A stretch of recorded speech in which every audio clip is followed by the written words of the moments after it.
Hello guys! Magandang araw po sa inyong lahat at welcome na naman dito sa aking YouTube channel. Ito po yung araw ng aming pag-aani sa aming mga tanim na mani.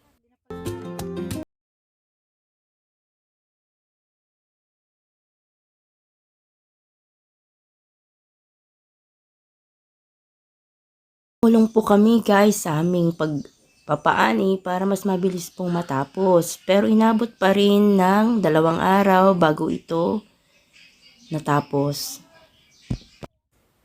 Sila po yung mga kasama namin na nag-harvest sa aming mga tanim na mani. At kanya-kanyang diskarte sa pag-aayos ng mga sisilungan dahil sobrang init po guys sa bukid.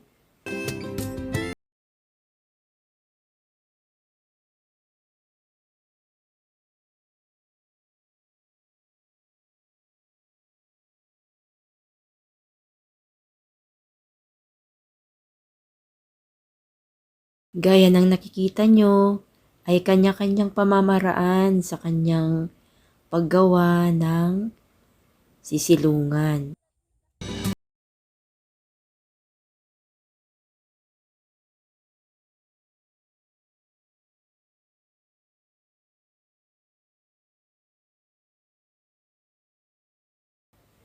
Yan guys, at nanguha siya ng saging para gawing silungan niya.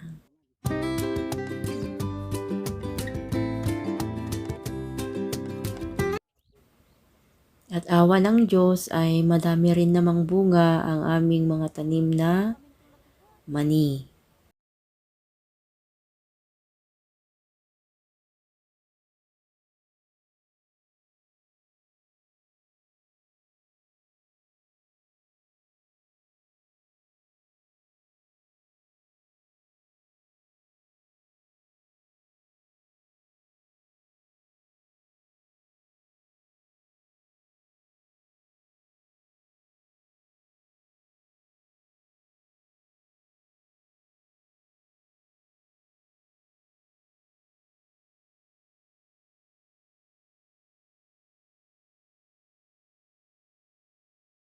Diyan naman po yung pagtitimbang sa mga inani ng ating mga kapatid na nag-harvest.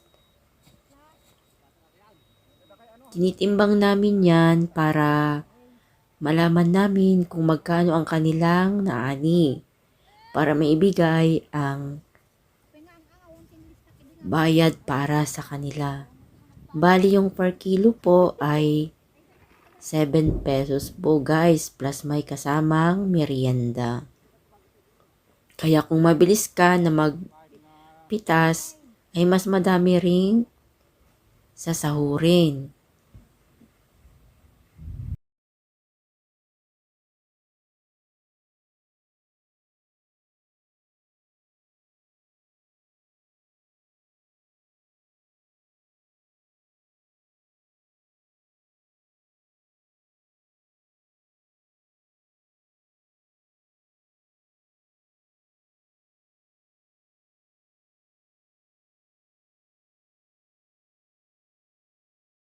Yung dahon naman ng mani guys ay aming binibilad para may pagkain ang aming mga alagang kambing at baka. Kaya wala pong nasasayang sa mga tanim naming mani.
At yan po guys, yung aming inani sa aming unang araw ng pagpapaharvest. At napakaswerte talaga namin dahil nakajackpot kami sa presyo ng mani. 53 pesos per kilo po. Hindi kagaya nung mga nakaraang taon na halos umabot sa 25 pesos. Maraming salamat nga po pala sa lahat po ng bumisita sa aking nakaraan na video. Hope to see you again on my next video guys. At ito naman po yung pagre-repack ng mga nakabili sa aming mga na-harvest na mani. Thank you so much guys for watching. Sa aking mga subscribers at viewers, silent viewers po na patuloy po ang bumibisita ay maraming salamat sa inyong lahat. At kapag bago ka pa lang sa aking YouTube channel ay please don't forget po to like, share, and subscribe. Paalam at God bless po sa inyong lahat.